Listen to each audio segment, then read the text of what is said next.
My wife was pregnant, but she told me the baby wasn't mine. It was like a bucket of ice water dumped over my head. My 5-year marriage was, in the end, a complete joke. I asked for a divorce. Later, she would cry and beg me, "The baby is yours. Please don't go, okay? I can't live without you. If you can't live, then don't." I stood on the balcony, watching my wife, Chloe, get dropped off by a luxury sedan. The man who got out with her was tall and handsome, but a total stranger. Looked like she found a new boyfriend. Over the years, my wife changed men like she changed outfits. Every few weeks, the car that brought her home was different, and so was the man driving it. And as the husband who had married into her family's money, I had zero status in our home. I was powerless to stop her. I didn't even have the right to ask for a divorce. My wife's life was a masterclass in having your cake and eating it too. A stable husband at home, a rotating cast of lovers on the side. Her friends called her the ultimate winner, and they weren't wrong. Shit, a sharp sting on my finger. The cigarette had burned down to the filter. I crushed the butt into the ashtray and looked up just in time to see Chloe wrapping her arms around the new guy for a long, drawn-out kiss goodbye. The man's head dipped low, burying his face in her chest. His hand snaked around her back, sliding up under the hem of her dress. Not only did Chloe not pull away, she tightened her grip around his neck and deepened the kiss. I felt nothing. This wasn't the first time I'd seen it. After so many years, I was numb. Back when we first got married, every time I witnessed a scene like this, a tidal wave of humiliation would crash over me. I'd be drowning at the bottom, unable to breathe, suffocated by shame. What man could tolerate his wife putting horns on his head again and again? I couldn't either. But what could I do? I could only hate myself for being so damn useless. I was a grown man, supposed to be the master of my own fate. Instead, I'd become the live-in husband everyone looked down on. With no respect in my own marriage, my dignity repeatedly stomped into the ground by my own wife. After a few years, I'd seen this play so many times I could ignore it completely. My self-respect had been fed to the dogs long ago. What did I care if she trampled on it some more? Now, it was like watching the neighbor's wife cheat. I was just a bystander on the front lines of the drama, watching with a detached interest. I lit another cigarette, taking a few hard drags. The smoke stung my eyes, forcing out a tear. This brand had a kick. The luxury car drove off. Chloe sauntered in, her hips swaying. "Ethan, you useless prick. Where the hell are you?" She didn't see me when she walked in and immediately started shouting. My name is Ethan Cole, not useless prick. But that's what Chloe had called me since our wedding day. I protested once, and she'd rip me a new one. "Aren't you a useless prick? If you had any backbone, would you be my family's lapdog? If you're going to be a dog, be a good one. Piss me off, and I'll skin you alive, then have your dying old mother thrown out of the nursing home." 5 years ago, my family's tech company was drowning in debt, on the verge of bankruptcy. The pressure from creditors drove my dad to jump from a building. The shock of it sent my mom into a medical crisis. I was fresh out of college with no money to bury my father and no money for my mother's medical bills. Just as I was hitting rock bottom, Chloe's father, Robert Linwood, showed up and offered me a deal. He said he could acquire my family's company, allowing me to pay off the debts. He'd also pay for my father's funeral and cover my mother's hospital expenses. His condition was that I had to marry his daughter and move into their home. To give my father a proper burial and to save my mother's life, I agreed to his terms. And just like that, a single contract bound me to Chloe. Before the wedding, Chloe laid out her own set of rules, her 3 commandments I had to live by. 1. When she went out, I had to be on call. 2. When she gave an order, I had to obey. 3. When she was getting cozy with her boyfriends, I had to turn a blind eye. No questions asked. She also had her 4 sacrifices. 1. I had to wait patiently while she did her makeup. 2. I had to remember her birthday. 3. I had to endure her insults and beatings. 4. I had to be willing to foot the bill when she was spending money on her flings. The rules were obviously degrading, a violation of any semblance of fair partnership. But I was in no position to object. For the last 5 years, my mother has been in a long-term care facility. She can't breathe on her own and needs to be on oxygen constantly. To keep her alive, I didn't dare bring up divorce. I could only swallow my pride and survive in the Linwood house. Hearing Chloe shouting, I didn't waste a second. I stubbed out my half-smoked cigarette and walked into the living room. "Honey, you're back." I forced a smile and went to help her with her shoes. As I knelt down, she asked, "Were you smoking?" My heart skipped a beat. A sharp slap cracked across my face. My cheek burned. She followed it up with a backhand. "Who said you could smoke? Do you even earn enough to buy your own damn cigarettes?" I did earn money for cigarettes. After we got married, I started working at the Linwood family company, but I never saw a dime of my salary. My paycheck was direct deposited into an account Chloe controlled, and the moment it landed, she transferred it to her own. I had to ask her permission for every single penny. I didn't buy them, I explained. I was just finishing one you left behind. Chloe smoked, but I wasn't allowed to. She hit me a few more times, her palms striking my face in a quick rhythm. You dare steal my cigarettes now? Ethan, you useless prick. You're getting real bold, aren't you? I didn't move, just silently absorbed her abuse. When Chloe got tired of hitting me, she stopped and yelled, "Go get the ashtray." I brought the ashtray in from the balcony. Inside, her cigarette butts and mine were mixed together in a small, gray mound. "Eat it," she commanded, pointing at the ashtray. I didn't move. Chloe was wearing a red cocktail dress today, not unlike the one she wore at our wedding reception. Her arrogance was just like it was back then, too. My mind flashed back to our wedding night. In the hotel suite, she sat with her legs crossed, looking at me with a mixture of pride and contempt. "Ethan, didn't you used to look down on me? Didn't you hate me? Didn't you turn me down when I asked you out? So why did you marry me?" Chloe and I had a history long before the wedding. She'd asked me out 3 times, trying to start something. I'd rejected her every time. She felt I'd embarrassed her and held a grudge ever since. When my family's crisis hit, she forced me into this marriage as her ultimate revenge. On our wedding day, my father was still at the morgue, and my mother had just been admitted to the hospital. I had no leverage, no leg to stand on. Besides, now that we were married, I thought maybe we could try to make it work. So I apologized to her. "I'm sorry." "You're sorry now? What good is your apology? Do you have any idea how humiliating it was to be rejected by you in front of everyone? Ethan, when you turned me down, you never thought you'd see the day you'd be bowing your head to me, did you?" Yelling wasn't enough for her. She suddenly stood up and slapped me hard across the face. Smack! The sting on my cheek ignited my anger. I, Ethan Cole, had been coddled by my parents my whole life. I'd never been touched in anger. I was the son of a wealthy family, got good grades, was fiercely independent. No one at school had ever dared to bully me. And now, on my wedding day, I'd been hit by a woman. My own wife. How could I not be furious? Chloe pointed at me, her voice rising. "You dare glare at me? You want to hit back? Go on, hit me. If you so much as touch a hair on my head, I'll make sure both your parents are dead and gone. I'll have their ashes scattered on the freeway, so they'll be trampled by thousands of cars for all eternity." My clenched fist slowly relaxed. For my parents, I would swallow this. Seeing I wouldn't fight back, Chloe became even more brazen, kicking and punching me. The pain in my face went numb, and so did my heart. I lost all hope for this marriage. From that day on, Chloe's abuse became routine. Whenever she was in a bad mood, she'd take it out on me. "Not moving, are you?"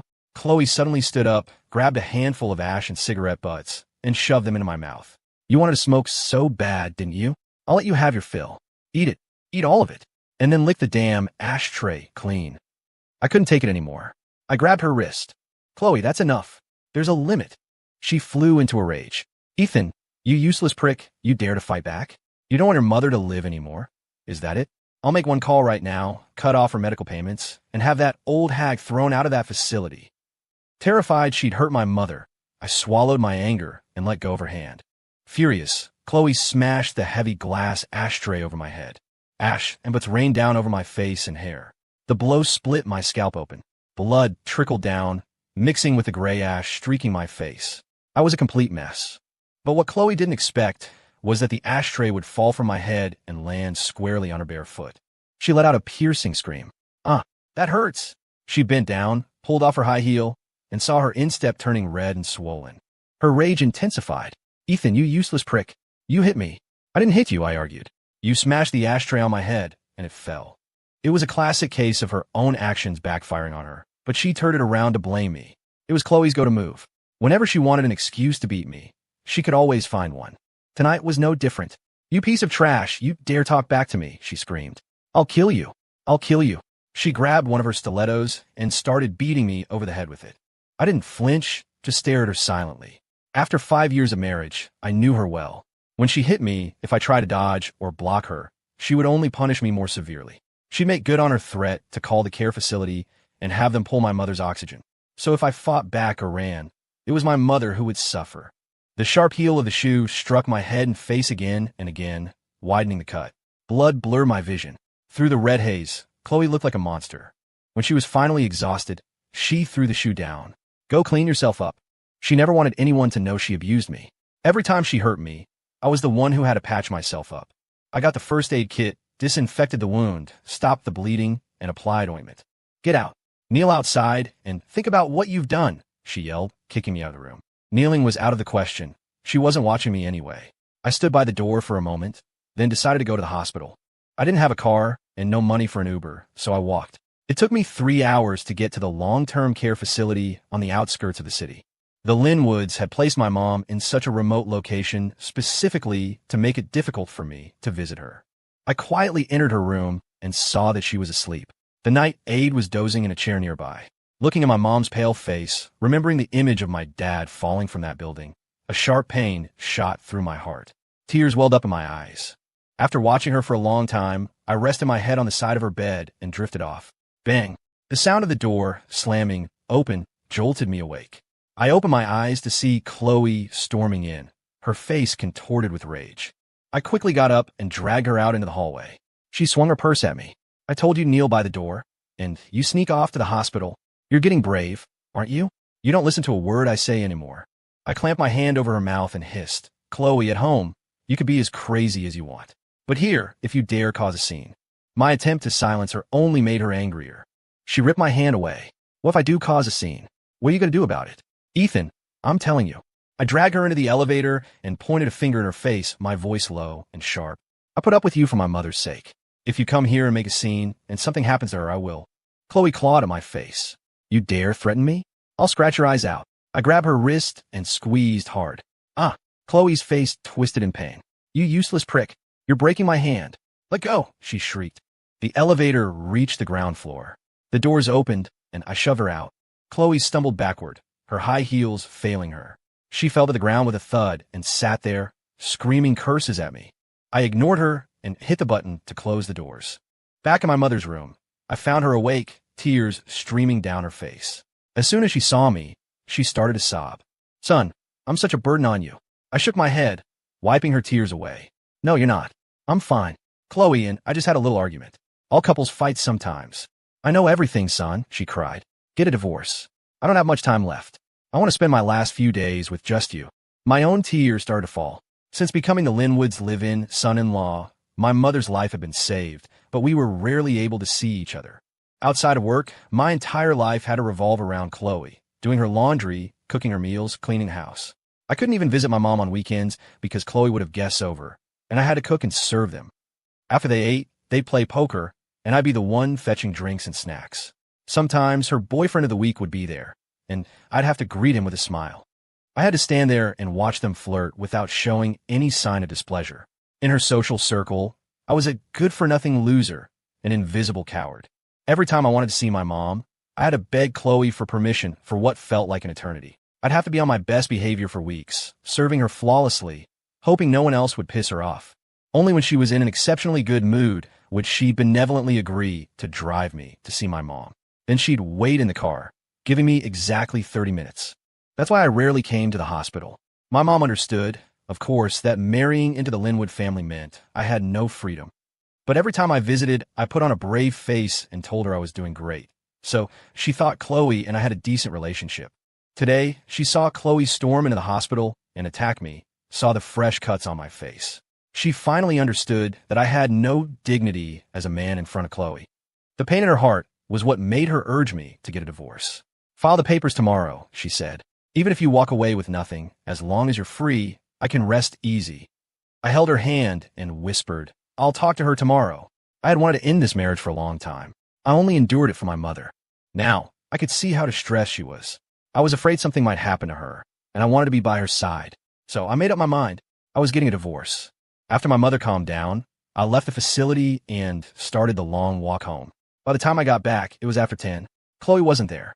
I silently began to pack a bag. At 11:30, Chloe returned. When she opened the door and saw me, she grabbed a shoe and threw it at my head. I ducked. You useless prick. Chloe screamed. If you have the guts, don't come back at all. You dare to threaten me? I've supported you for 5 years. I get more loyalty from a stray dog. I looked at her calmly. Let's get a divorce. You've been back for half an hour and haven't made dinner? Are you trying to starve me to death? Get your ass in the kitchen, you pathetic coward. You worthless piece of trash. She kept shouting, completely ignoring what I'd said. I shut my mouth, deciding to wait for her to run out of steam. She tossed her designer handbag onto the coffee table and went into the bathroom. Thud!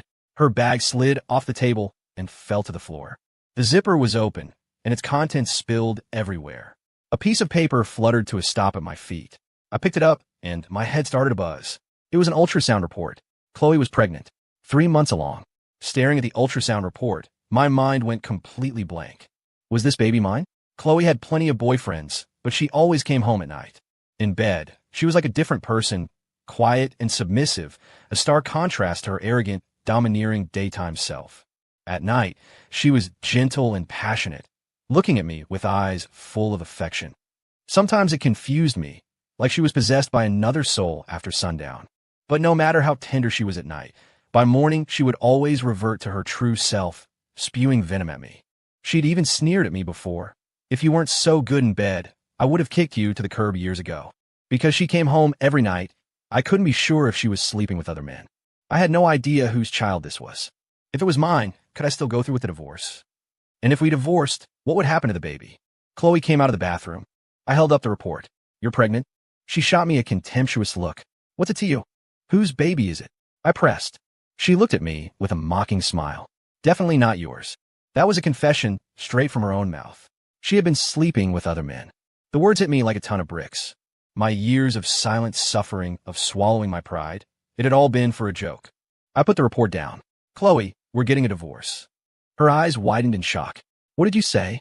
Say that again. I said, we're getting a divorce. Chloe slammed her hand on the coffee table and pointed at me. Ethan, you useless prick. Did you grow a spine overnight? You dare to divorce me? I'll make sure you leave with nothing but the clothes on your back. You'll be begging on the streets. I pulled out our marriage certificate and IDs. Let's go to the courthouse right now. I couldn't wait another minute. Chloe exploded. Are you serious? Ethan, let me remind you, we signed a prenup. If we divorce, you won't get a single cent of my family's money. I laughed. It's not like I have access to a single cent of it now. Did I not feed you? Did I not clothe you? You think if you divorce me, you'll still get to live in my mansion and drive my luxury cars? You think you'll still have a high-paying job at my family's company? I gave a sarcastic smile. What high-paying job? Have I ever seen $1 from that paycheck? I've been managing it for you. Then please give it back to me now. In your dreams, she sneered. You eat my food, wear my clothes, use my things, live in my house. Shouldn't your salary go toward household expenses? I had no interest in arguing with her anymore. Are you going to sign the papers or not? If you are, we go to the courthouse now. If not, I'll file a petition. Chloe hurled her purse at me. Go ahead, file. See if any judge will grant it. I opened the door and walked straight out. I found a lawyer, had a divorce petition drawn up, and filed it with the court. From that day on, I stopped going back to the Linwood house. Instead, I stayed at the care facility to look after my mom. Chloe never called. I knew she was waiting for me to come crawling back. If I took the first step, she would humiliate me twice as hard. My mom found out I'd filed for divorce and wanted to check out of the facility. I told her, as long as she's still paying the bills, you should stay here and rest. We'll figure out after the divorce is final. A week later, Chloe finally called. Where the hell have you been? Did you get served? I asked calmly. She erupted. Ethan, you useless prick. You eat a few good meals and suddenly forget years of hunger. Is that it? Have you forgotten how pathetic you were 5 years ago? If my dad hadn't helped you, your father's ashes would be in a cardboard box, and your mother would have been dead and buried long ago. Have you forgotten all that? I supported you for 5 years. And this is how you repay me? By suing me for divorce? Do you have a conscience? It was clear she'd received the court summons and was furious. If you come to the courthouse with me right now and sign the papers, I'll withdraw the petition, I said calmly. Dream on, she screamed and hung up. I leaned against the railing, looking down at the swarming crowds below, wondering what Chloe would do next.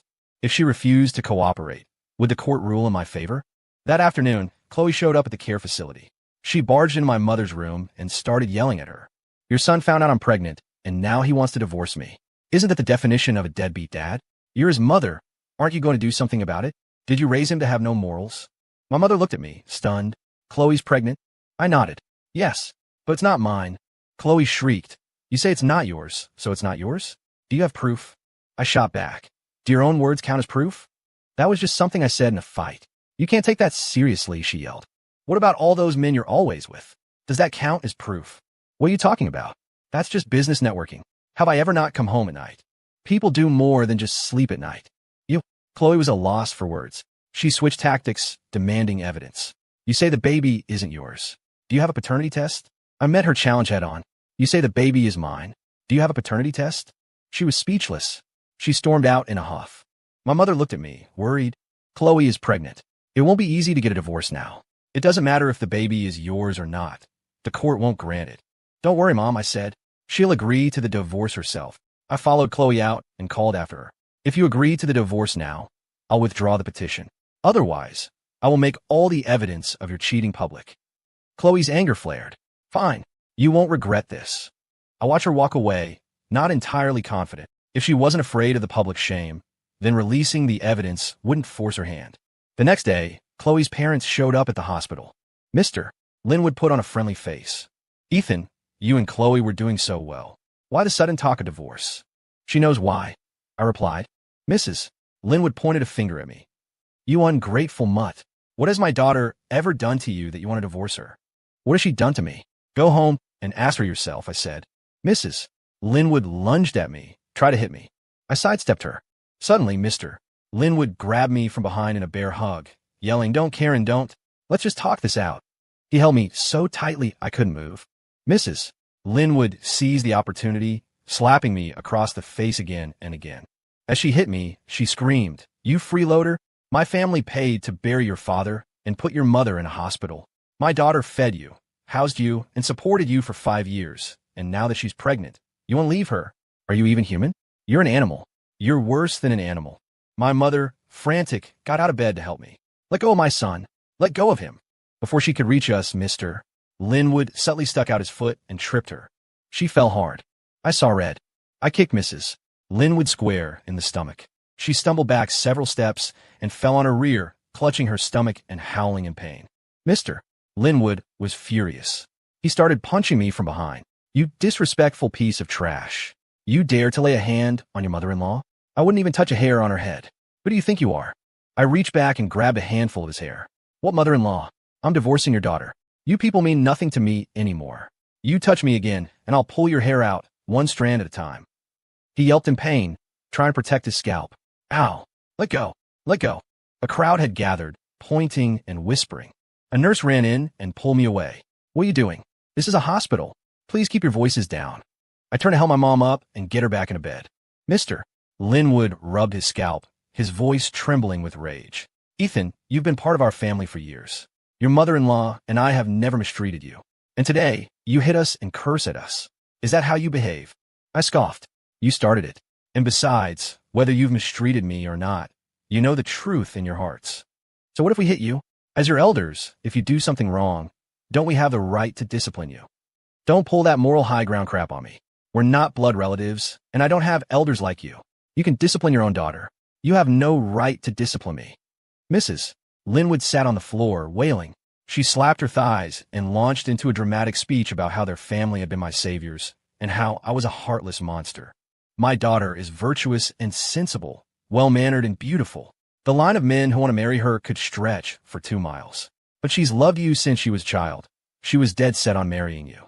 After the wedding, she gave you the best of everything, practically worshipped you like an ancestor. Now she's just 3 months pregnant, and you've already found someone new and want to abandon her. Which little tramp has you under her spell? My poor daughter.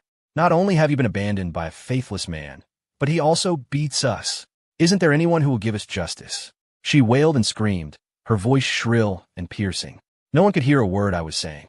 The onlookers all pointed at me, calling me an ungrateful scoundrel, a modern-day Benedict Arnold.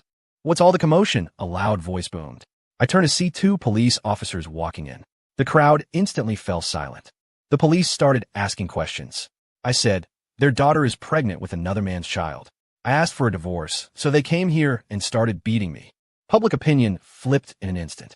The crowd erupted in discussion. His wife cheated on him. No wonder he wants a divorce. It's not his kid. Why should he raise it? His wife is the one in the wrong. Of course he should divorce her. Exactly. And they have the nerve to come here and lecture him. They should go home and lecture their own daughter. Mr. Linwood rushed at me, enraged. You bastard. You dare to slander my daughter. I didn't move, just stared at him with cold eyes. It was the first time he had seen that sharp, knife-like glint in my eyes. The memory of me pulling his hair was still fresh in his mind. His hand froze in midair, not daring strike, but too proud to pull back. Just then, an officer stepped between us. Don't get physical. Talk it out. Mister. Linwood used the opportunity to lower his hand, pointing at me as he yelled, "You sleep in the same bed with my daughter every night. If the baby isn't yours, whose is it? You're just making up excuses to get a divorce, throwing dirt on my daughter's name. You despicable bastard." Mrs. Linwood cried that I had hit her and demanded they arrest me. The onlookers all testified that her side had started the fight, and I was acting in self-defense. But in the end, it was a domestic dispute. The police told us to resolve it ourselves, either come to an understanding or go through the legal process. Mrs. Linwood screamed, "You shameless creature! You slander my daughter, and I'm not allowed to teach you a lesson?" She turned to her husband. "Robert, we have to press charges. I want him in jail." Mr. Linwood immediately shut her down. "What are you talking about? We're all family. What legal process?" His wife was bewildered. No buts. Young people make mistakes. We have to give them a chance to correct them. Mr. Linwood turned to me, his voice dripping with false sincerity. "Ethan, first let me apologize.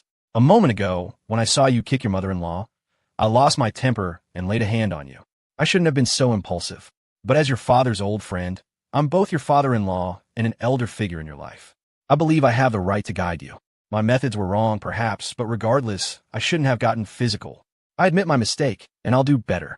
But Ethan, as your elder, I want to say a few words from the heart. I understand you and Chloe are fighting. It's normal for couples to argue. Your mother-in-law and I bicker all the time. But we're men. A real man knows when to bend. Don't stoop to a woman's level. You go home, apologize to Chloe, tell her you won't mention divorce again, and we'll let this whole thing go. You can come back to work at the company." I cut him off with a laugh. "You hit me, and then you tell me you'll let it go, and that I should apologize?" I turned to the police officers. "I want to press charges. Mutual combat, a night in a holding cell, I didn't care. But Robert Linwood, CEO of a major corporation, definitely did not want to be arrested. And I doubted his wife was keen on spending a night in jail either. Seeing that I wouldn't back down, Mr. Linwood's face changed. They had come to the hospital to assault me, thinking they could intimidate me back into submission. After all, for 5 years, they knew how Chloe had bullied me, and I had always been compliant. But they hadn't expected that I was no longer the obedient puppet. I was ready to fight them head-on, and he realized he had a problem. Mr. Linwood lowered his voice. "Ethan, what is it you really want?" "I have concrete proof of Chloe's infidelity," I said calmly. "If she doesn't agree to a divorce, I will make it public. Then you can all wait for the court's decision." The Linwoods exchanged a look. "Mr. Linwood asked, you're really going through with this? You don't care about your mother's life anymore? After the divorce, my mother will live a much better life." Mrs. Linwood sneered. "And where will you get the money for her treatment after you divorce?" "You don't need to worry about that," I said coolly. "Just get Chloe to sign the papers." Mr. Linwood was grinding his teeth in frustration. "Ethan, Chloe loves you to death. It was she who begged me to help with your father's funeral. It was she who begged me to pay for your mother's medical bills. Your mother has been in that facility for 5 years, and we've covered every expense. Now, just as Chloe is pregnant, you want to abandon her. Have you fed your conscience to the dogs?" I let out a short laugh. Chloe loved me to death? That had to be the biggest joke in the world. If she loved me to death, would she abuse, torture, and humiliate me every single day? If she loved me to death, would she bring different men home and get intimate with them right in front of my face? 4 or 5 years, Chloe hadn't even treated me like a human being. I'd bet my life she'd rather love a dog than me. Speaking of which, Chloe and I were practically childhood friends. My dad and her father were old buddies, so our family saw each other often. I'd known Chloe since we were kids. As a little girl, Chloe was sweet and adorable. She looked like a little doll, always laughing and talking. All the adults loved to play with her. She used to follow me around everywhere. The grown-ups called her my little shadow. But after she started school, she slowly became bossy and spoiled. By the time she was in elementary school, Chloe couldn't stand any student getting better grades than her. She'd rip up their books and homework. She couldn't stand anyone wearing prettier clothes than her. She'd either scribble on them with a pen or slash them with a pencil sharpener. Worse, if a teacher praised another student for dancing well or singing beautifully, she'd attack them after class, scratching up the little girl's face. A Chloe like that was incredibly unpopular. None of the kids at school wanted to play with her. If her parents had corrected her behavior, she might have turned out differently. But they spoiled her rotten. Not only did they not discipline her, they would argue with other parents. Her mother would say, "My Chloe is a good girl. Your child must have provoked her, otherwise she would never start a fight." The more they spoiled her, the more domineering she became, bullying her classmates. and the more I grew to dislike her personality. One time, she came over to my house with her parents. She clung to me, drawing all sorts of nonsense on the back of my hands and wrists, and even drew a turtle on my forehead. I got so annoyed that I went out to play basketball with my friends. When I got back, my bedroom looked like it had been robbed. My bedsheets were smeared with different colors, my books and notebooks were torn to shreds and scattered all over the floor. My computer was broken. I was so furious I was about to go find her and teach her a lesson. But my mom stopped me. She said, "Your Uncle Robert spoils Chloe to the point of no return. If you go after her, he'll just say you're bullying his daughter. Forget it. Don't get into it with her. Next time she comes over, just lock your door." From then on, whenever Chloe came over, I would go into my room and lock the door. She would bang and kick the door, and when she couldn't get in, she would throw herself on the floor, crying and screaming. Her mother would knock on my door and say, "Ethan, open the door and let your little sister in to play for a while." "No," I'd say. "She'll mess up my room." "Oh, you can just clean it up later. Your sister only wants to play with you because she likes you." I firmly refused to let her in. Her tantrums got on my nerves, so I just leave the house, making sure my door was locked so no one could get in. By then, Chloe was already 14 or 15, but still so immature. I found her utterly repulsive. But maybe because of that, I wounded her pride. She stopped coming to my house after that. After her 18th birthday, she suddenly showed up and declared that she had loved me since we were kids, and now that she was 18, she could be my girlfriend. She even said, "Ethan, when we were little, you said you were going to marry me." I immediately shot that down. "I never said that." "Well, you can say it now." "I'm not looking to date anyone," I said coldly. "Then start looking." "I'm not dating anyone, and I don't plan on getting married." I made it as clear as I possibly could, but she wouldn't give up. She asked me out 2 more times after that. Finally, I just told her straight up, "You're not my type. It's never going to happen between us." Her eyes widened. "You're rejecting me? Ethan, who the hell do you think you are to reject me?" I sneered. "Because I have standards, I don't like people with your kind of attitude. Go find someone who's a better fit." Chloe was livid. "Ethan, I'll make you regret this." She stopped talking to me after that and started chasing other guys. No one turned her down because she was undeniably beautiful and rich, always treating people to meals and drinks. So she started dating constantly, changing boyfriends like she changed clothes. She was still dating some guy when my family's business collapsed. Then she turned right around and married me. And Chloe forcing me into this marriage wasn't out of love, of course. It was out of hate. After 5 years, I had had more than enough. I looked at Mr. Linwood. "Chloe loves me? How can you say that with a straight face?" He was so angry, he was practically hyperventilating. "Why can't I? Am I wrong? Did Chloe not feed you or clothe you?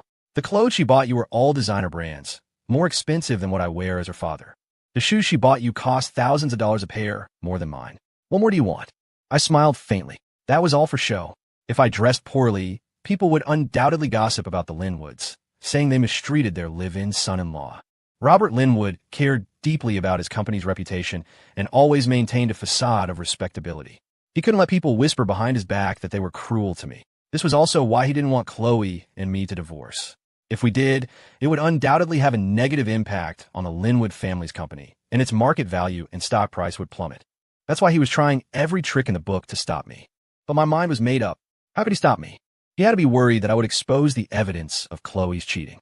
That would be even more explosive than a divorce, and the damage to his company would be even greater. He was silent for a moment, then his tone softened. "If you're really determined to get a divorce, I won't stop you. But I have one condition. You can't make the divorce public." "I can keep it private for 1 year," I replied. "A year is too short. At least 5 years. 5 years of secrecy? That meant I couldn't date or remarry for 5 years. I refused. Impossible. 1 year, that's it. Seeing my resolute attitude, Mr. Linwood had no choice but to call Chloe. Chloe arrived with divorce papers. Her face was dark as she slapped the agreement down on the table. "Read this with your own 2 eyes, and don't you dare try to change a single word." I picked up the document. It stated that I would receive no assets, and that after the divorce, my family's affairs would have nothing to do with the Linwood family. She wore a smug, contemptuous smile. "See that? Do you agree to these terms?" I nodded. "I do." We had signed a prenuptial agreement. Her premarital assets were hers. Her postmarital income was hers, and my income was supposed to cover household expenses. Our household expenses were astronomical. My salary was nowhere near enough to cover Chloe's spending on food, clothes, and entertainment alone. Of course, to keep up appearances, she also bought me the best clothes. So after 5 years of marriage, I was walking away with nothing. Chloe tapped her fingers on the table. Think carefully, Ethan. Once we have that divorce decree, if you come begging me to take you back, you'll have to get on your knees and bow to me 100 times. I'll say the same to you, I said. If you come begging me, even 200 bows won't do you any good. Chloe's face darkened. Such a tough guy. Then sign it. Just as I was about to sign, she pressed her hand down on the paper.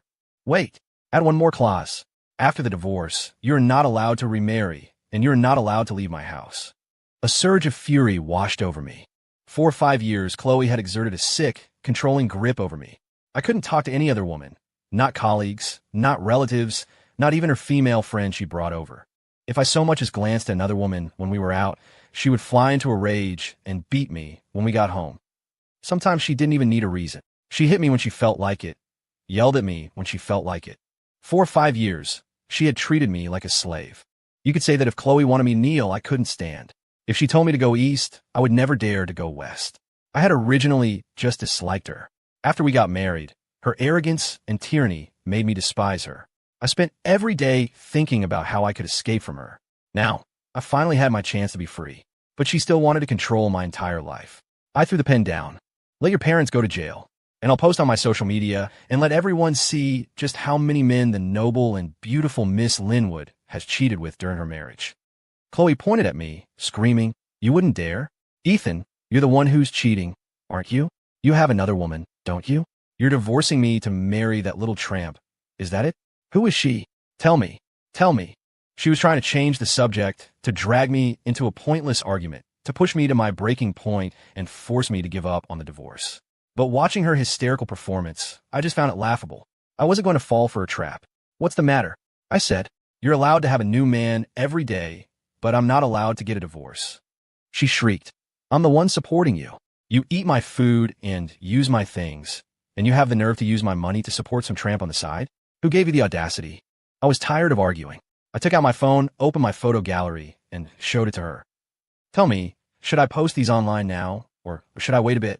When Chloe saw the pictures of herself hugging and kissing different men, she started to tremble with rage. "You've been secretly taking pictures of me from the balcony this whole time." "You're wrong. I wasn't being secretive. I took them right out in the open." I looked at her. "You cheated. I have evidence." "You keep saying I cheated. Do you have any evidence?" Chloe scrambled for an excuse. "I'm not as manipulative as you." "Then what's there to talk about?" Chloe reached for my phone. I pulled it away. "It's useless, Chloe. Even if you smash my phone or delete these pictures, it won't matter. I have backups." She stomped her foot in frustration. "You're shameless." I retorted. "And you, hugging and kissing other men, that's not shameless? I'm just documenting the ugly truth of your marital infidelity, and somehow I'm the shameless one."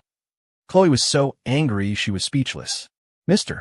Linwood, seeing that I had concrete evidence of Chloe's cheating, lost his arrogant demeanor. He tried to persuade Chloe, "Forget it, Chloe.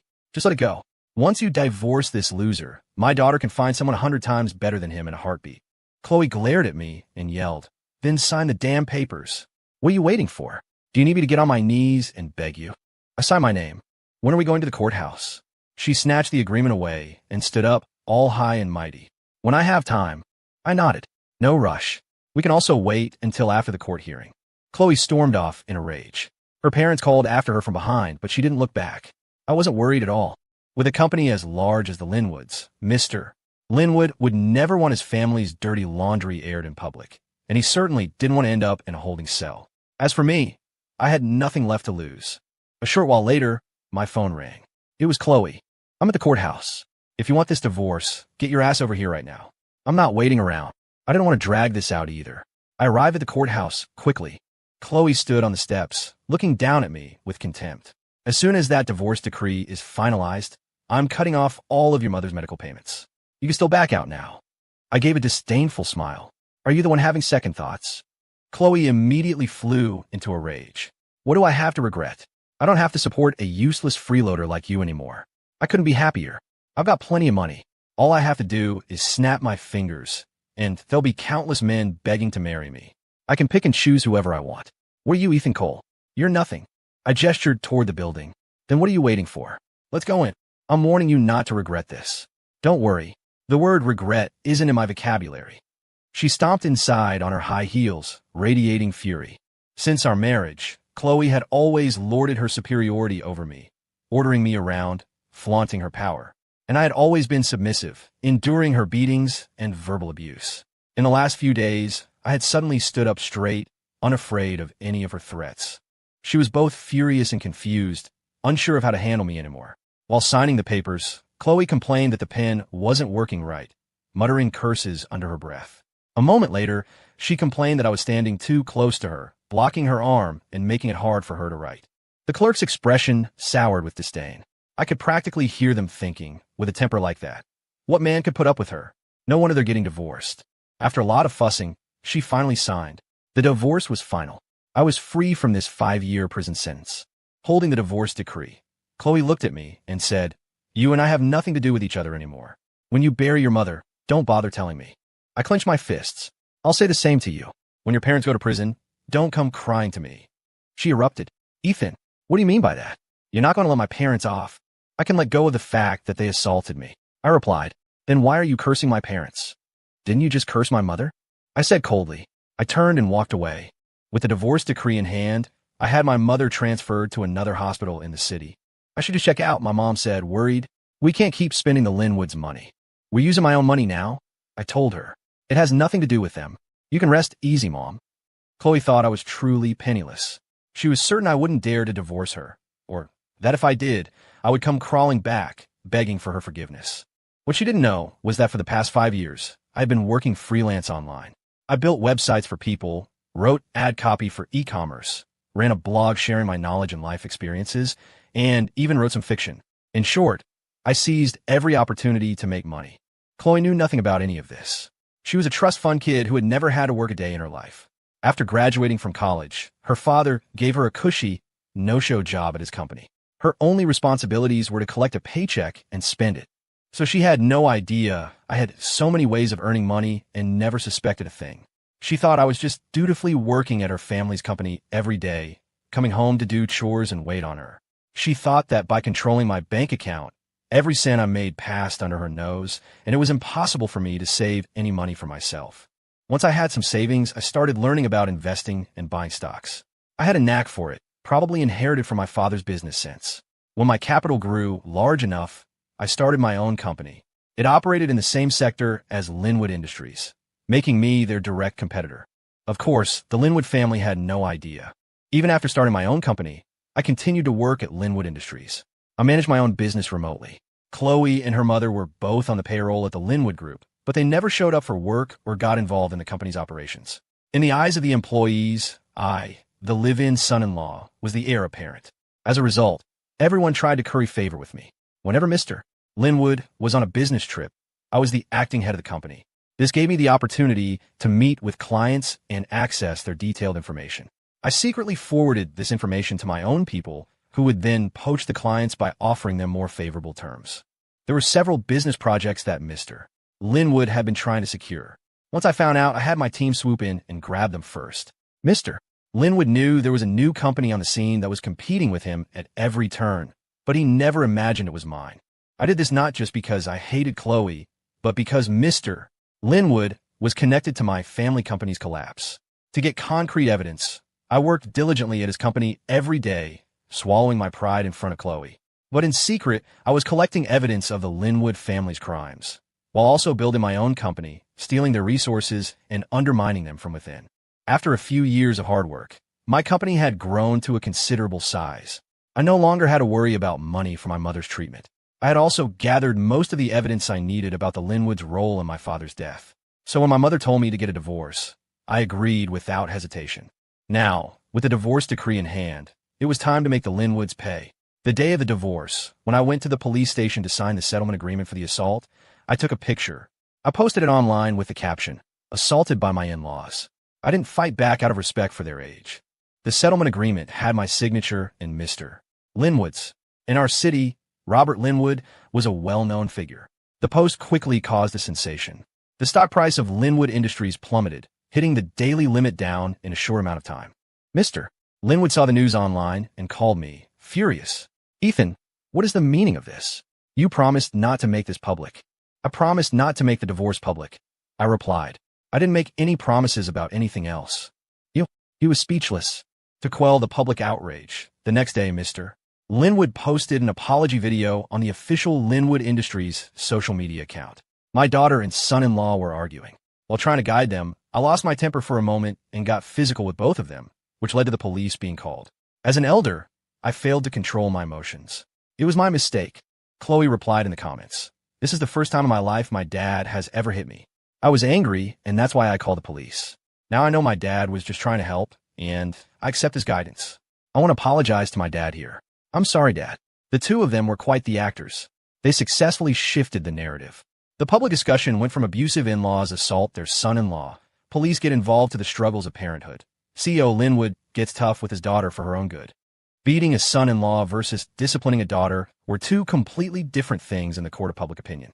In the first scenario, Mr. Linwood's image was negative, something to be condemned. But in the second, his image became positive. Parents flocked to his defense, praising him and saying that children need to be disciplined when they're wrong. The Linwood stock began to rebound. So I immediately posted another set of photos, the cuts and bruises on my face and head. The caption was, "The price of 5 years of marriage." Every time Chloe beat me and ordered me to clean up my wounds, I took a picture. This new post showed a collection of injuries, old and new. The internet exploded again. My God, how many times has he been beaten? Was it the CEO or his daughter who did this? Mr. Linwood looks so respectable. I can't believe he'd be so vicious to his son-in-law. His daughter can't be any good either. Why would she let her father beat her husband like that? Maybe she joined in. Yeah, probably. It was likely all three of them ganging up on him. Poor Ethan. He needs to get a divorce now. It's not so easy to divorce into a rich family. Otherwise, why would he put up with it for 5 years? Better to be poor than a kept man. The stock price of Linwood Industries plunged once again. This time, Mr. Linwood stayed quiet. He didn't call me to demand an explanation, nor did he offer any excuses online. It was obvious he knew about his daughter's frequent abuse. He just hadn't expected me to have kept so much evidence. He was smart enough to know that anything he said now would be useless and might even provoke me into releasing more proof. So he chose silence. His plan was to wait for the scandal to die down, hoping the stock price would eventually recover.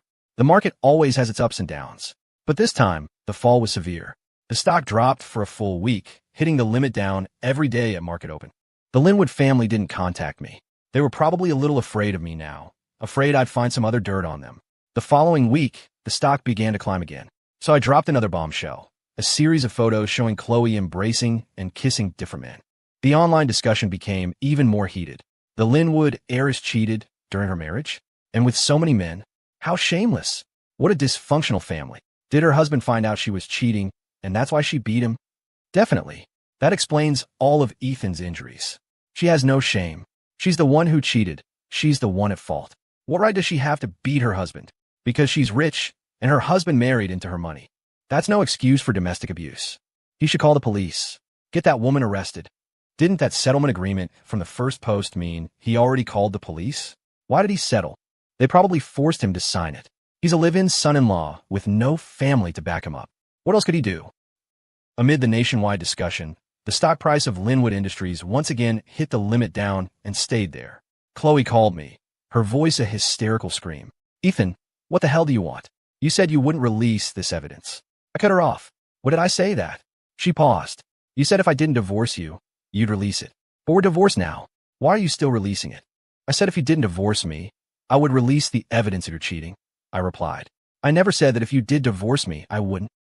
I could just imagine how infuriated she was by that sentence.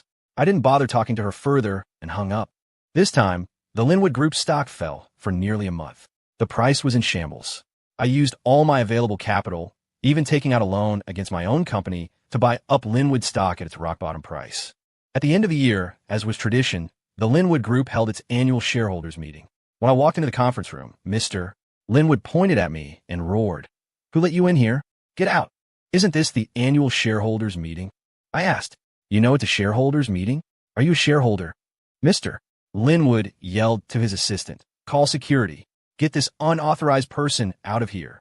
My recent revelations had caused the Linwood Group's stock to crash. The board members had been hounding Mr. Linwood, demanding he find a solution. The pressure had made him frantic, and he hated me with a passion. Now, he wasn't even bothering to maintain his usual composed, respectable facade. I calmly stated, "Mr. Linwood, I, Ethan Cole, am now the company's largest shareholder."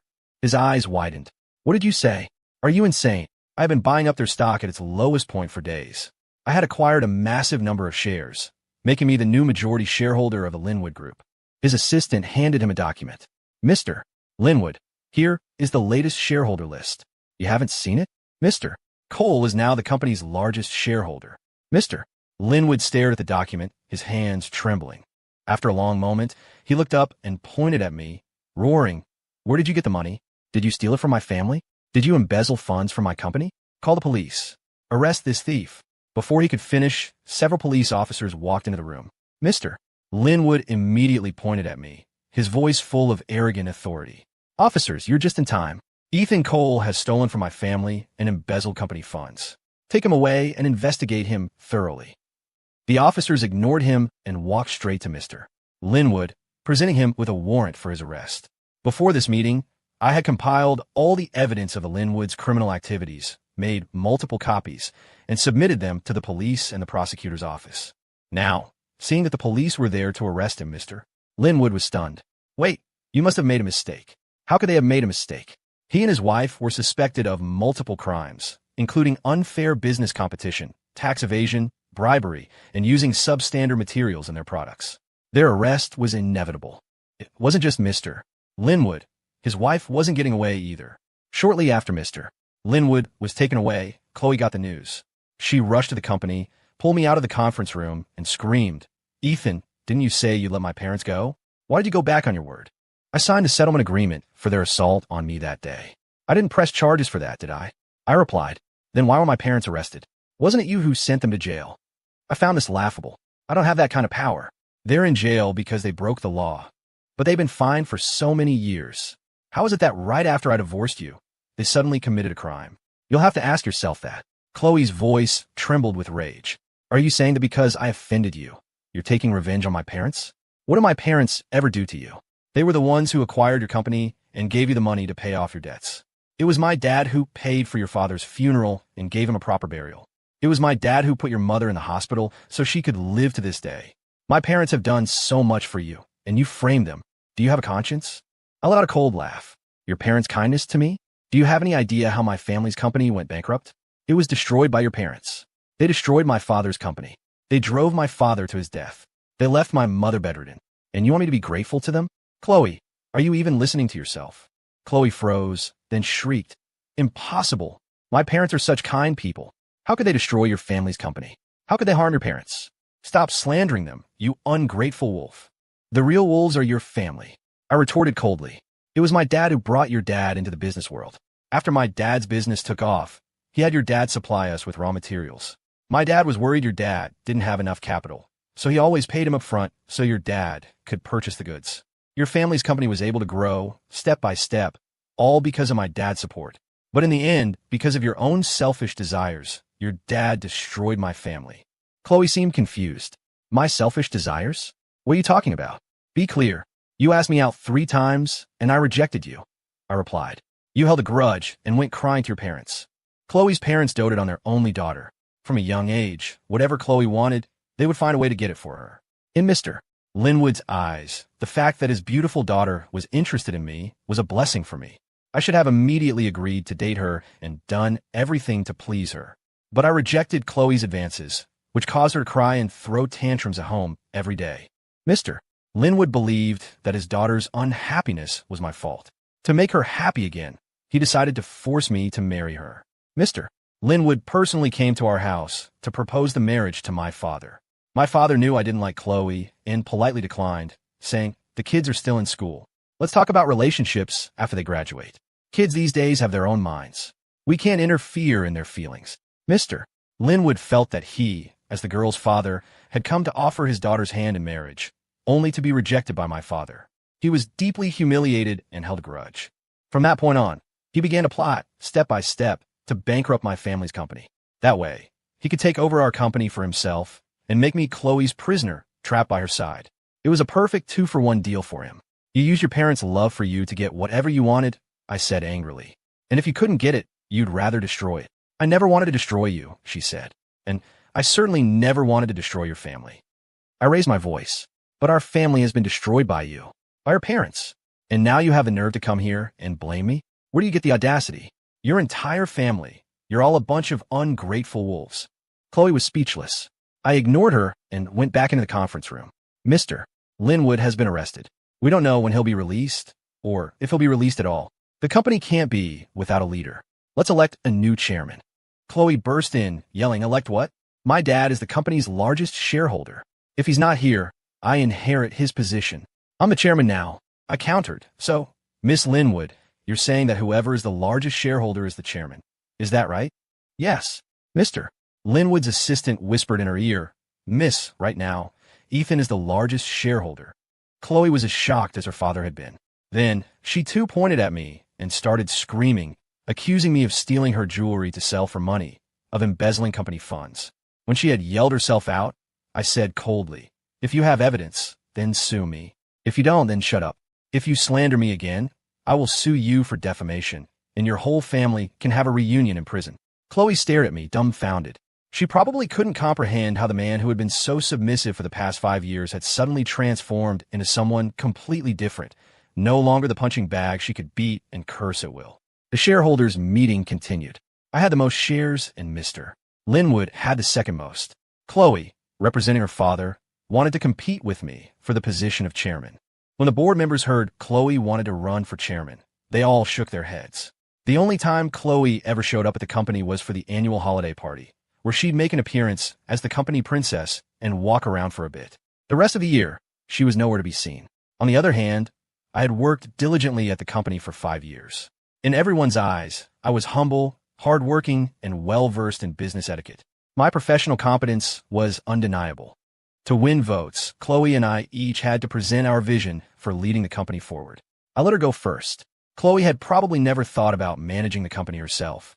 She was clueless about its basic operations, and her vision was full of empty, grandiose statements.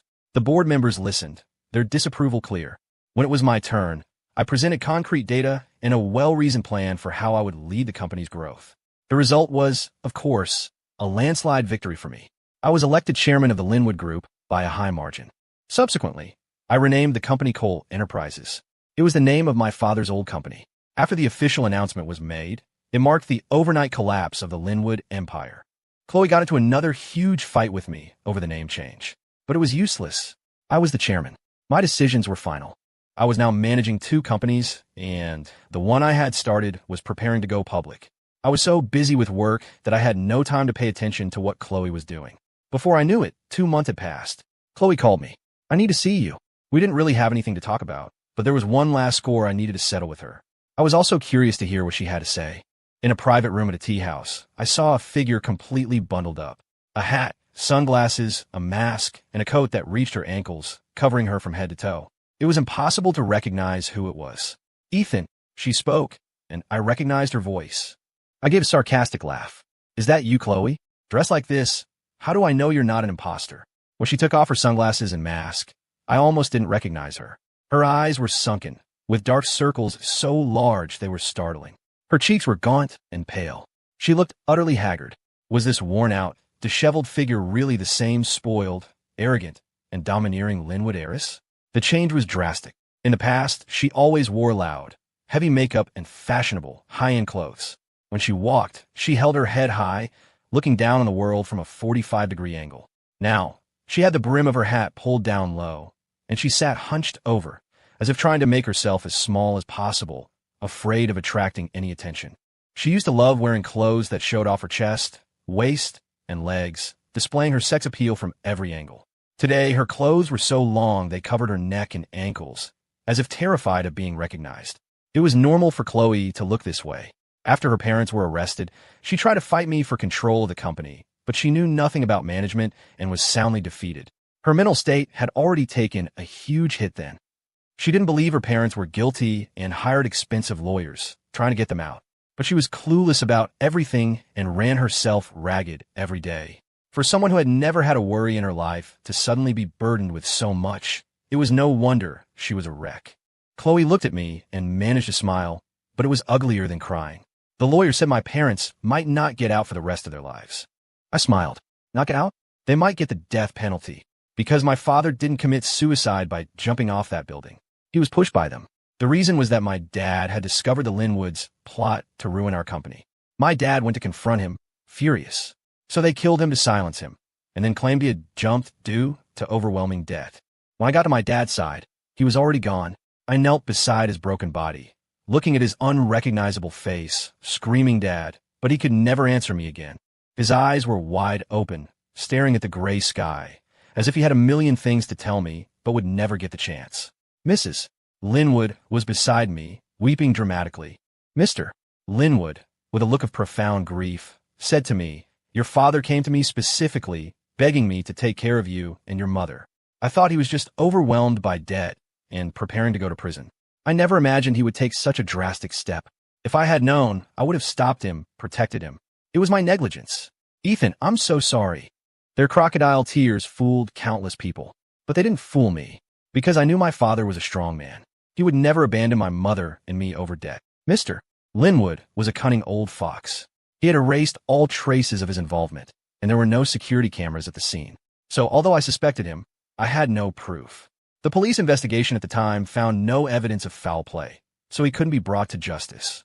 I was determined to uncover the truth, which is why I endured the humiliation of becoming the Linwoods' live-in son-in-law. Chloe stammered, You knew all along. How could I not know? I was the one who collected the evidence of their crimes and handed it over to the police.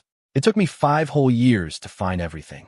For 5 years, I kept thinking that my dad probably died without understanding why his most trusted friend, a man he had always treated with loyalty and respect, would betray him. Chloe said haltingly, I'll give you all my assets. My shares in the company, too. Can you let my parents go?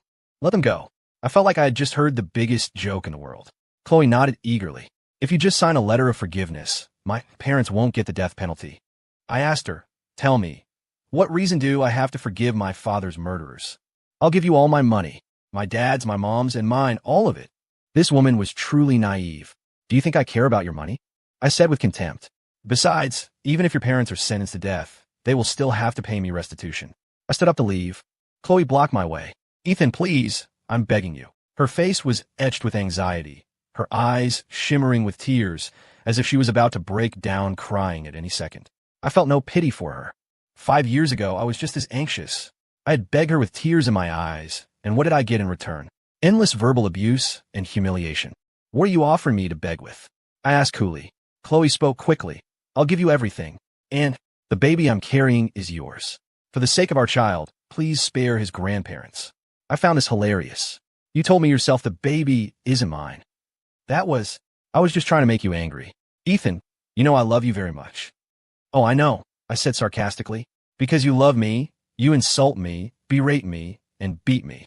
What man would want that kind of twisted love? Chloe tried to explain. It was all because I loved you too much.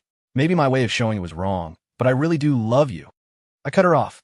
You throw yourself into the arms of men you don't love, but you beat and humiliate the man you do love. Your way of showing it isn't just wrong, it's certifiably insane. I turned to leave. She rushed forward and dropped to her knees in front of me. Ethan, Chloe cried, clinging to my leg. The baby really is yours. I'm not lying. Please don't go, okay? I looked down at her. Once upon a time, she was the arrogant, domineering heiress who ruled her world with an iron fist. In her presence, I was as lowly as a dog, called a loser and a coward, my dignity crushed into the dust. Now, our worlds have been turned upside down, as if in a dream. She probably never imagined a day like this would come, but I knew it was inevitable. Her parents' sins would eventually come back to haunt her, and she would pay the price for her own ignorance and arrogance. Let's say the baby isn't mine, and even if it were, we're already divorced, I said. The child you're carrying has nothing to do with me. I strode away. Chloe wailed behind me. I just love you. What's so wrong with loving you? You don't have to love me back, but why do you have to hate me so much? I stopped. I didn't know how she had the audacity to say those words. Was what she felt for me really love? As the old saying goes, love me, love my dog. If Chloe truly loved me, shouldn't she have loved my parents too? But her parents had destroyed my family, and she had never shown a shred of respect for my mother. Her so-called love was nothing more than an obsession born from rejection. If she couldn't have it, she'd destroy it. And once she had it, she didn't cherish it but tortured it. What kind of love is that? I had 1,000 things I wanted to say to her, 1,000 insults I wanted to hurl to make her feel utterly ashamed. But suddenly I lost interest. What good would yelling at her do? I had more important things to do than waste my time on her. I started walking again. She chased after me, sobbing. We shared a bed for 5 years. Every night, I was so tender with you, and you were so gentle with me. Have you forgotten all that? Can you honestly say you have no feelings for me at all? People outside the tea house were starting to stare. I didn't want to become the subject of their gossip and speculation. I turned back to her. Every night, you were tender with me. And every day, you threw yourself into the arms of different men, cheating on me countless times. The baby in your belly, do you even know who the father is? She couldn't scream anymore, only cry, tears streaming down her face. I leaned in close to her ear and whispered, my gentleness with you was just an act to fool you. Otherwise, how could I have gained your father's trust? If I hadn't slept with her, if I hadn't fulfilled my duties at night, she would have complained to her father, and he would have become suspicious of me. So every night, I used her as a tool for release, and she mistook it for love. She probably didn't know that for a man, sex doesn't require love. Chloe looked at me with eyes full of terror. She was only now realizing that my marrying her had been a calculated move from the very beginning. The Linwood family thought they had me under their thumb by forcing me into the marriage, but they never realized that I was the one pulling the strings all along. A skilled hunter always appears as the prey. After leaving the tea house, I called my lawyer and officially filed a civil lawsuit against the Linwood family. I was going to take back everything they owed me, with interest. Revenge is a dish best served cold. The debt the Linwoods owed me, I would make them pay back every single cent. After Chloe was served with a lawsuit, she came looking for me again. She was in tears. Are you really going to destroy me completely? My parents are in jail, and I'm pregnant. If you take all my money, how am I supposed to survive as a single mother? I shot back coldly. When your family destroyed mine and took everything we had, did you ever consider how I was supposed to survive? But I supported you. Haven't I been supporting you all this time? Huh, I scoffed. You call that supporting me? I was treated worse than your dog. That wasn't a metaphor. It was a fact. In Chloe's eyes, I truly was less than a dog. When we got married, she had a golden retriever, a handsome dog. But its name wasn't so handsome. Chloe called it Mutt. After we were married, when it was just the two of us, she'd yell, Ethan Mutt. I froze. The golden retriever came running and jumped into her arms. She'd roll around with the dog on the sofa, cuddling it affectionately. Then she turned to me and said, his full name is Ethan Mutt, same as her last name. He's your older brother. You need to be respectful and take good care of him. In that moment, I felt a profound sense of humiliation, but all I could do was swallow it. Originally, her family had staff to take care of the dog and do the housework. After we got married, she fired them all. I became her servant, responsible not only for her, but for the dog as well. Both were incredibly difficult to care for. The golden retriever was full of energy and needed to be walked several times a day. But I had a mountain of chores to do and also had to endure Chloe's constant lectures. If I was a little late taking him out, he'd destroy the house. And I was the only one who had to clean up his mess. The dog's presence significantly increased my workload. Chloe bought the best food for the dog, the most stylish clothes, and a mountain of toys. Every day when she left, she'd say, bye-bye, Mutt. When she came home, she'd call out, Ethan Mutt, come give me a kiss. She'd chat with the dog, asking, Mutt, did that useless prick Ethan bully you? Did he steal your food? Did he play with your toys? But Chloe wasn't always gentle with the dog. Her moods were unpredictable. When she was angry with me, she'd take it out on the dog too. You two worthless animals. I give you food and shelter, and you still don't respect me. No dinner for you tonight. The dog, not knowing what it had done wrong, would hang its head, looking back and forth between us with pitiful eyes. After Chloe would storm out, I'd pat the dog's head to comfort it, and it would nuzzle my hand. Of course, the one who went without dinner was always me. The dog's food was never withheld. So in her eyes, I really was worth less than a dog. Chloe's eyes lit up. You remember that golden retriever? Do you know why I got him? It was because I loved you, but couldn't have you. Before we were married, Mutt. The dog was my emotional support. Now do you believe how much I love you? I sneered. You call the person you love most Mutt? Do you love your parents? I've never heard you call them old Mutt. Chloe's face turned bright red. In the past, she would have flown into a rage and started hitting me. Now, no matter how angry she was, she didn't dare touch me. Without her parents' protection, she was nothing in front of me. After a long moment, she stammered, I really do love you. Why won't you believe me? I had no interest in discussing love with her. I changed the subject. You said the dog was your emotional support. Then why did you sell him? Her voice rose again. Because he was stealing you from me. Ethan, you're my man. I won't allow anyone to covet you. Not even a dog. My fist clenched. Why didn't you find a good, loving home to rehome him? Because I didn't want you to be able to find him, she said venomously. He was always tearing up the house. I felt bad for you. I didn't want you to be so tired. At first, I despised that golden retriever. It was probably a case of hating the dog because of its owner. I hated its name, hated how it destroyed the house, hated how it acted superior, because it had her backing. If Chloe yelled at me, it would bare its teeth at me. But as I spent more time walking the dog, it started to grow on me. I never called it by its name. A soft whistle was all it took for it to come bounding over, and we'd roll around and play in the grass. I slowly started to like him. When Chloe wasn't home, I'd take him out for long walks and talk to him. My life was miserable back then. Chloe's torment had pushed me into a deep depression. For a while, I seriously considered ending it all. I felt I had no dignity, no reason to live. The only thing that stopped me was the fear that the Linwoods would stop paying for my mother's treatment. The dog seemed to sense my despair. It would alternate between playful sprints and coming over to nuzzle against me. If I sat still for too long, it would gently paw at me. I saw concern in its eyes, and it touched my heart deeply. My bond with the dog became my therapy. It was then that I started looking for freelance work online, trying to earn enough money for my mother's medical bills so I could finally divorce Chloe. That was when I found a new purpose, a direction for my life. Chloe noticed how close the dog and I had become and was not happy about it. She started scolding us frequently. She even started hitting the dog. It broke my heart. What did an animal know? It was taking the blame for me. I once untied the dog's leash and tried to set it free, but it was loyal to its owner and refused to leave. The more Chloe yelled at and hit the dog, the more it clung to me. In that cold, empty mansion, the dog and I became each other's only support. One time, Chloe must have had a fight with one of her boyfriends. She came home in a rage and unleashed a torrent of abuse on me. When yelling wasn't enough, she ordered me to strip naked and beat me with a feather duster until my back was covered in bloody welts. At first, the dog cowered in fear, trying to avoid being hit. Then it started whimpering, crying for me. When Chloe came out with a kitchen knife, threatening to cut off my ear, the dog snapped. It lunged forward and bit her wrist. It didn't bite down hard. It was just trying to stop her, not hurt her. But Chloe was terrified and immediately let go of my ear. The dog dragged her by the wrist toward the kitchen, only letting go when she had put the knife back. Chloe chased it out, screaming at it, calling it an ungrateful wolf. I'm your owner. I buy you the best food, the most luxurious bed, countless toys, and you betray me for this pathetic man. The dog just hung its head, silently taking her abuse. On Monday, I went to work. When I came home, the dog was gone. I searched everywhere. Everything related to him had vanished. His bed, his food bowls, his toys. All gone.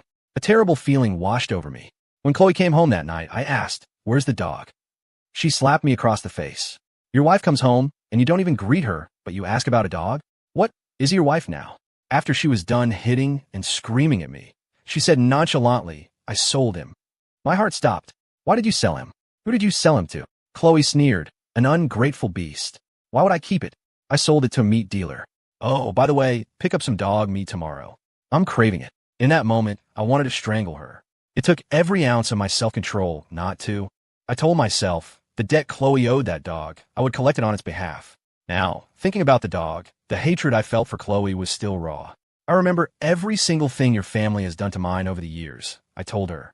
Whether your parents go to prison or get the death penalty, they deserve it. My father's death wasn't your direct fault, so you won't go to jail. But what you did to me for 5 years. Do you dare let me repay you in kind? She froze, then stammered, but I'm a woman. I cut her off. So what if you're a woman? Do women not have to answer for their mistakes? Can women abuse men? Can women dispose of a life whenever they feel like it? In this country, everyone is equal. If a woman commits a crime, she goes to jail just the same. So, I'm warning you, stop harassing me. Otherwise, I will call the police. Chloe stared at me, her eyes welling up with tears, her lips trembling. She couldn't say a word. I turned and walked away. A few days later, my mom called me suddenly. Chloe is at the hospital. My stomach dropped. What does she want now? She wants to see you. Worried she would upset my mom, I rushed to the hospital. When I walked into the room, I saw Chloe, her belly swollen with pregnancy, kneeling by my mother's bedside, crying and begging. Mom, the baby I'm carrying really is your grandchild. Please, tell Ethan to take me back. The baby is so far along. I don't want him to be born without a father. My mother's voice was cold. I don't even have a daughter-in-law, so where would I get a grandchild? But Ethan and I were married for 5 years. The baby is his. 5 years? Funny, I've never seen you before. Chloe had never once visited my mother in the hospital, never once called her mom. She looked down on my mother, But now she was begging my mom to accept her as a daughter-in-law. I angrily pulled her to her feet. What are you doing? Get out. She clung to my arm, wailing. Ethan, please forgive me. I really do love you. I know I was wrong. I'll change. I'll change everything. You can beat me and yell at me for 5 years. No, 10 years. As long as you forgive me, I'll be your slave for the rest of my life. Our child can't be without a father. Wow. I looked down at her. Chloe, to me, your love is worthless. Let's not even talk about whether I ever loved you. Even if I did, your actions over the past 5 years have destroyed any feeling I might have had for you. We can never, ever get back together. Chloe cried. But I can't live without you. Without you, I can't go on. Right? Without her parents, without the company, without any money, and with no ability to work, she really couldn't survive. But what did that have to do with me? We were no longer related. I was just the ex-husband whose family she had helped destroy and whom she had abused for years. Why should I care if she lived or died? If you can't live, I said flatly, then don't. Her eyes filled with despair. Ethan, I can't believe you could be so cruel, even to your own child. Fine. I don't want this baby anymore. I'll have an abortion and show you. Then you'll see if he was your son or not. I didn't respond. Chloe stumbled backward, out of the room. My mother looked at me, worried. Ethan, do you think she'll really get rid of the baby? Do you want to keep this child, Mom? I asked. Do all older people soften at the prospect of a grandchild? My mother shook her head. That's not what I mean. I'm worried that if she's carrying your child and gets rid of it, you might regret it later. So, my mother was still worried about me. I shook my head. I won't regret it. If I want children, I'll have plenty of opportunities in the future. My mother nodded. Then I'm relieved. Don't worry, Mom. I reassured her. If Chloe is really carrying my child, she'll definitely try to use the baby to get something from me. Why would she be willing to give that up? That's true. My prediction was accurate. Chloe did not get rid of the baby. I came down from the patient floors to the parking garage. Chloe was standing by my car, looking at me with a mixture of hatred and resentment. I may have wronged you, but the child is innocent. Why won't you accept him? Are you even a man? Your heart is so small. I said coldly, you're right, I have a very small heart. I hold a grudge. Your father killed my father, and I demanded a life for a life. You abused me for 5 years, and I'm going to make sure your next 5 years are just as miserable. She screamed. Then I'll make your entire life miserable. Ethan, I'm telling you, I'm not getting rid of this baby. I'm going to give birth to him, and I'm going to raise him to hate you for the rest of his life. I shrugged. Do whatever you want. I got in my car and drove away. Because of my civil lawsuit, Chloe's parents' assets were all frozen, but her personal assets were untouched. She wouldn't starve. She just couldn't live her lavish lifestyle anymore. My mother started pushing me to get remarried. She said, if you marry someone else, Chloe will have no reason to keep bothering you. I didn't want my mom to worry. If someone sets me up, I'll go on a date. My mother was delighted. A man as wonderful as you, someone will definitely set you up.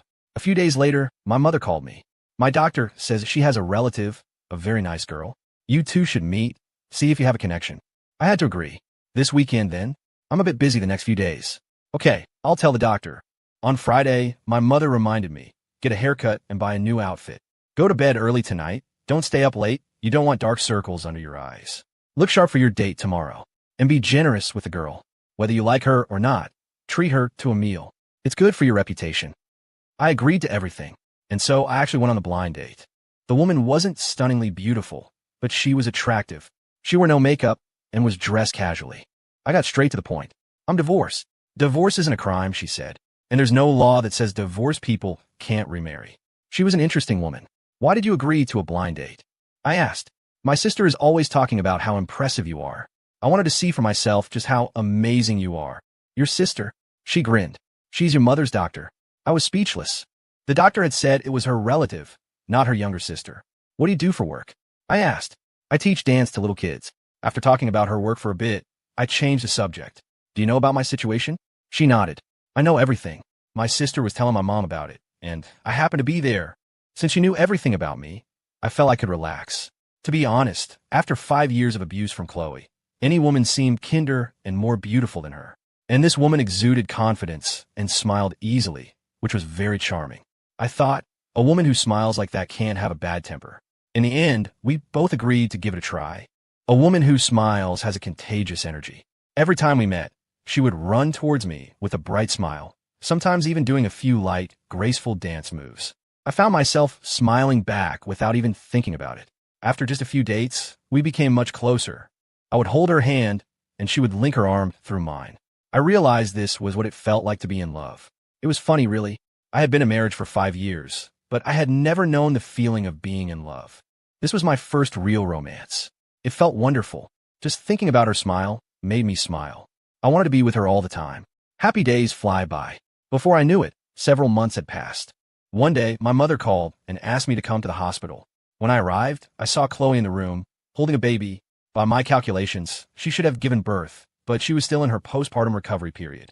To be fair, the baby was adorable. Its tiny face looked just like Chloe's did when she was a child. When this baby started to smile, it would probably be just as lovable as Chloe was back then. But I wondered if Chloe would spoil this child the way her parents had spoiled her. My mother said, "You and the baby should get a paternity test. If it's yours, you need to pay child support." I agreed. Chloe and I took the infant to have its blood drawn. When the needle pricked the baby's tiny finger, it let out a wail. Chloe gently cooed, "Don't cry, sweetie. Once we get the blood test with Daddy, he'll finally accept you." The word Daddy struck a chord in my heart, but my face remained expressionless. After the blood sample was sealed and sent off, I went back to my mother's room. "You didn't walk her out?" my mother asked. I shook my head. No. Even though she looked pitiful holding the baby, her situation wasn't my fault. I didn't want to play the saint. My mother nodded. "It's better that you didn't. Otherwise, Sarah might get the wrong idea." Sarah was my current girlfriend. My mom was a little worried. "If the baby really is yours, do you think Sarah will have a problem with it?" "I'll talk to her," I said. My mother sighed. "If she does, there's nothing we can do. It just means you two weren't meant to be. Don't hold it against her." "I won't." I reassured her. "Don't worry, Mom. Compared to the pain Chloe had caused me, even if Sarah broke up with me, it would be a minor hurt. Nothing to hold a grudge over."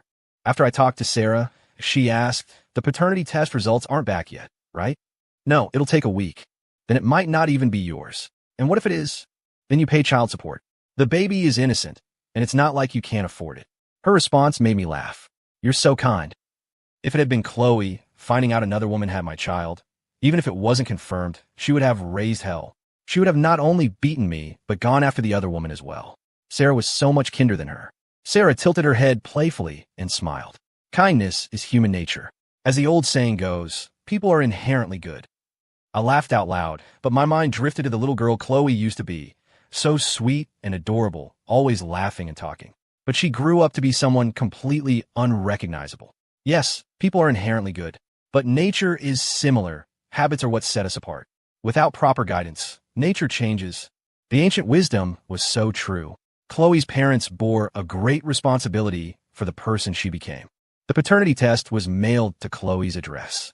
A week later, she came to find me. Sarah happened to be in my office. When she heard from the front desk that Chloe was here to see me, she looked at me and smiled. "Your ex-wife is here to collect child support." I raised an eyebrow. "Want to come with me and see?" "Sure," Sarah said with a grin. "Let's see if she makes an outrageous demand." At the entrance of the company building, Chloe was holding the baby. When she saw Sarah and me walking out arm in arm, Chloe froze, her face instantly hostile. "Ethan, who is she?" "My girlfriend," I replied. Her expression changed, and she exploded. "Who said you could get a new girlfriend? I told you. Even after the divorce, you're not allowed to date other women. Did you just ignore me?" I was starting to think she was genuinely mentally unstable. My face turned cold. "Chloe, you wanted to add that clause to the divorce agreement, that I couldn't date anyone or move out of your house." I refused. "That clause is not in our agreement." She cut me off, her voice spiraling out of control. "I don't care. I told you are my man. I won't allow anyone to covet you. Not even a dog, let alone some cheap tramp." I was furious. "Chloe, if you have a problem with your brain, go to a psychiatric hospital and get it checked out. Don't come here and cause a scene. If we're talking about tramps, you're the biggest one in the world. There's no woman on this earth cheaper than you." Her eyes widened and her voice trembled. "You're insulting me? Ethan, you dare to insult me?" I rolled up my sleeves. "What if I am? I want to hit you too. If it weren't for the fact that you're holding a baby, I'd knock your teeth out right now. Don't think I wouldn't hit a woman." The baby, startled by my yelling, flinched and started to wail. Sarah gripped my arm tightly, afraid I would actually hit Chloe. She whispered, "Don't be impulsive. Don't do it. It's not worth it." Chloe stared at me like a deer in headlights, taking a long moment to come to her senses and comfort the baby. I looked at Sarah. "Let's go back." Sarah nodded eagerly, and we turned to leave. "Wait, I still have a question for you."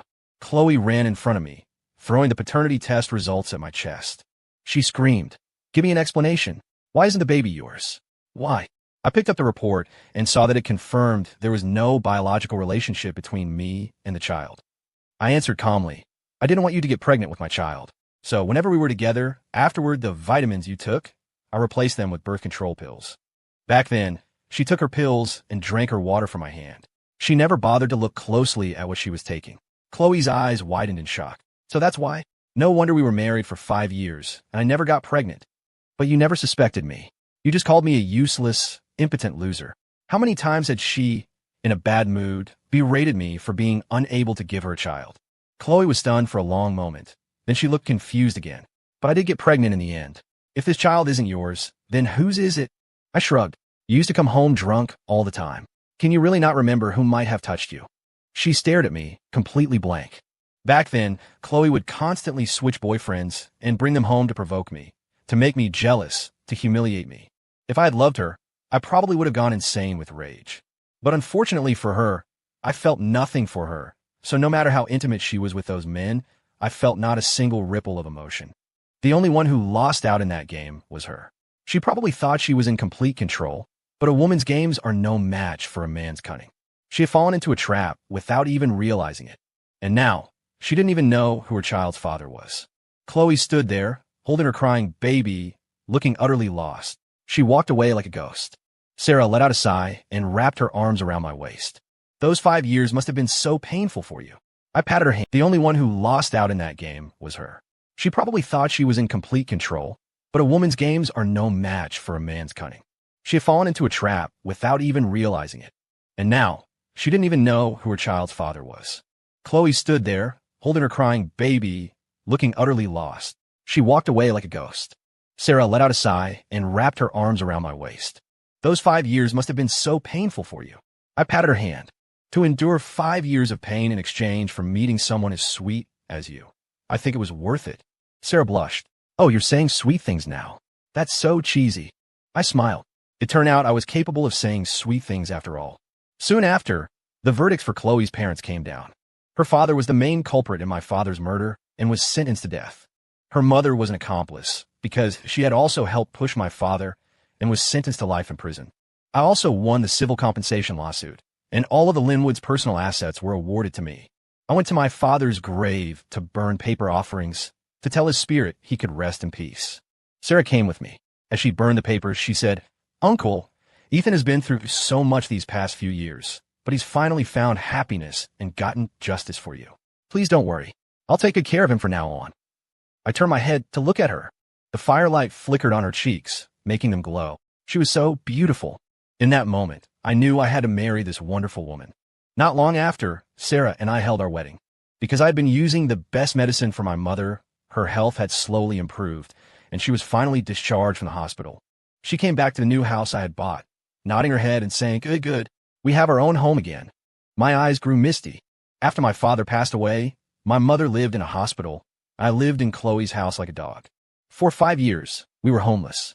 Now I had a house, a wife, and my mother was back by my side. We had a home again. My mother, overjoyed, started pushing for grandchildren. You two should have a baby soon, while I can still move around and help take care of them. In the second month of our marriage, Sarah got pregnant. I was both shocked and ecstatic.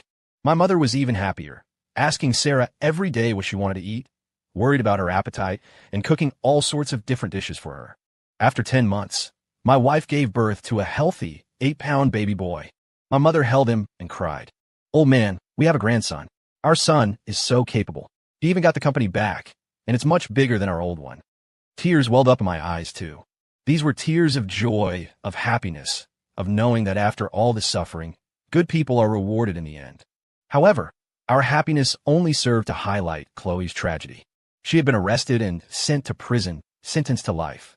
After the trial details were made public, I learned that Chloe had killed someone, her current husband. Her current husband was the biological father of her daughter, also a rich kid from a wealthy family. After she found the child's biological father, she had gone to him with the baby, hoping to give their child a complete family. The rich kid was happy to learn he had a daughter, especially since she was so beautiful, and he agreed to marry her. But his parents were vehemently opposed. Because I had posted the photos of Chloe's abuse and infidelity online, her reputation was in tatters. The rich kid's parents berated him, Can a woman like that run a household? If she could abuse her first husband, what's to stop her from abusing you? Maybe when we're old, she'll abuse us too. Her reputation is garbage. If she could cheat on her husband and sleep with you, she'll do the same with other men. Do you want to bring shame upon our entire family? So what if she has a daughter? We won't acknowledge a child born out of wedlock. If you dare to marry her, I'll break your legs. The rich kid had been spoiled by his parents his whole life and was quite rebellious. If his parents had just left him alone, he probably would have gotten bored with Chloe after a while, dumped her, and gone back to his family. But his parents' ultimatum pushed him over the edge. Infuriated, the rich kid went and married Chloe right away. His parents were furious. They publicly disowned him, repossessing his house and cars. They even filed a lawsuit claiming he had borrowed $10 million from them and demanding immediate repayment. His bank accounts were frozen by the court. The rich kid was an idle, good-for-nothing who was used to a life of partying and luxury. Suddenly losing everything was more than he could bear. At first, he tried to tough it out, refusing to give in to his parents. When he ran out of money, he started using Chloe's. But Chloe didn't have much money either, and she had to take their child and get a job. She had a college degree, but she had never worked a day in her life.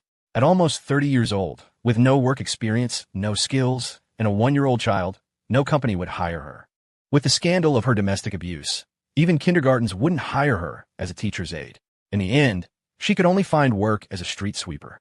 It didn't require a degree or experience, and she could carry her child on her back while she worked. But the meager salary was nowhere near enough for the rich kid's extravagant lifestyle.